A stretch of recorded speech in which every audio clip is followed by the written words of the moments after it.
Alors, le résultat de l'apprentissage aujourd'hui était de réellement voir une introduction à ce qu'est un vecteur. Parce que pour certains d'entre vous qui ont pris le cours de physique, si vous avez déjà une bonne idée de ce que c'est un vecteur, mais pour d'autres personnes, ça risque d'être quelque chose de complètement nouveau.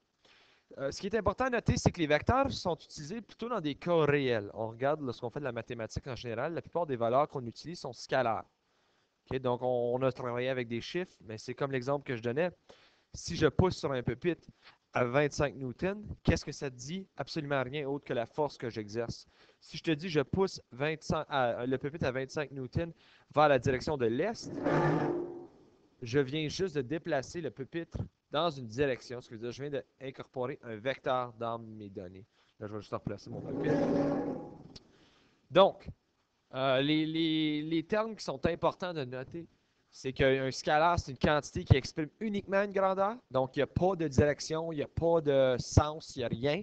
Tandis que le vecteur, on donne beaucoup plus que ça. Donc, on donne une direction, un sens, un degré, etc. Les exemples, je vous donne ici une voiture qui se déplace à 50 km/h vers l'est. Lorsque tu vois ceci, tu sais automatiquement que c'est un vecteur. C'est une quantité vectorielle. Okay? Même chose avec ici, je vois le degré vectoriel. Par contre, ici, j'ai seulement le poids. Je n'ai pas nécessairement une direction, donc je sais que c'est une valeur scalaire. Okay, dans cette page-ci, vous allez voir qu'il y a plusieurs façons de démontrer c'est quoi un vecteur. Ma façon préférée est celle-là. Vous allez la voir souvent, mais parfois, je vais utiliser, comme dans l'exemple que vous allez voir tantôt, celui-ci. D'abord, c'est à savoir c'est quoi un azimut. Un azimut, c'est les données qui sont utilisées surtout par les géologistes ou les gens qui font du plein air surtout. C'est une façon de calculer un angle à partir du nord. Donc, on compte toujours à partir du nord. Dans ce cas ici, je pars du nord, je m'en vais 40 degrés vers l'est. Mais on l'écrit avec les trois les trois nombres. Donc, si jamais j'ai 40 degrés, j'écris 0,40 degrés. Si j'ai 90 degrés, j'écris 0,90. Et 0,90 serait à peu près, ben, serait justement à l'est. Si je veux 180, ce serait au sud. Et maintenant, je peux écrire. OK? Donc, n'oubliez pas, vous avez toujours les trois chiffres à mettre. Et un angle de relèvement, c'est une autre façon de l'exprimer. On utilise maintenant on utilise les axes afin de déterminer où est mon angle. Si j'écris quelque chose comme 23 degrés ON, je suis en train de dire que tu t'en vas 23 degrés à l'ouest du nord. Donc, je suis du nord, je m'en vais 23 degrés à l'ouest, et voilà mon vecteur. Si je serais 20, mettons 40 degrés est, non, je m'en vais 40 degrés à l'est du nord.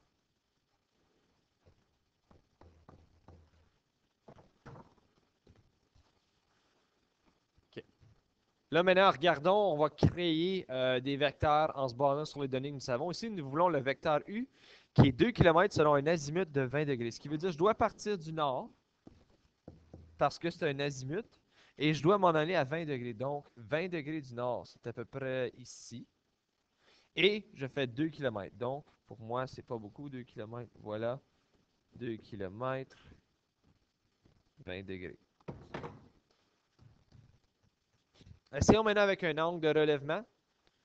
Donc, j'ai 30 km à l'heure selon un relèvement de 40 degrés S-Nord. Donc, je suis S-Nord, ce qui veut dire je suis à l'est.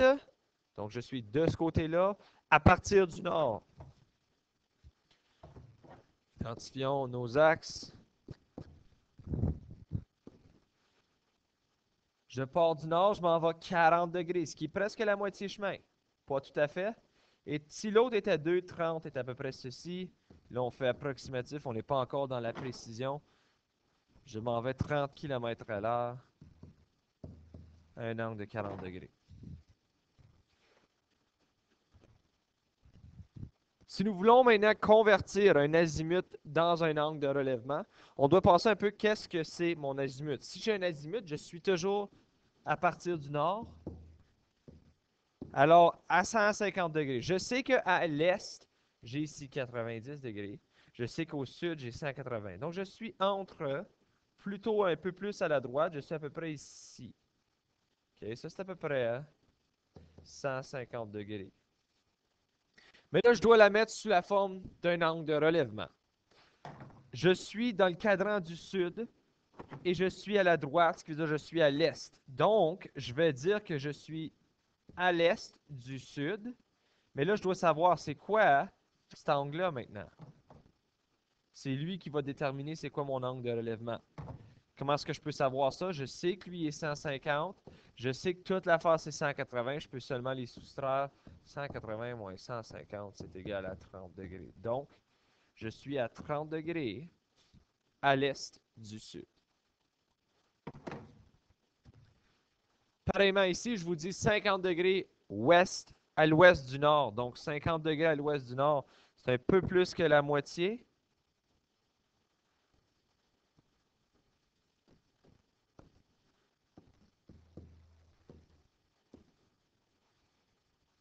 Alors, si je vais aller à 50 degrés à l'ouest du nord, je dois savoir, ben, OK, j'ai 90 degrés quand je m'en vais à l'est, j'ai 180 quand je m'en vais au sud, puis j'ai 270 quand je m'en vais ici à l'ouest.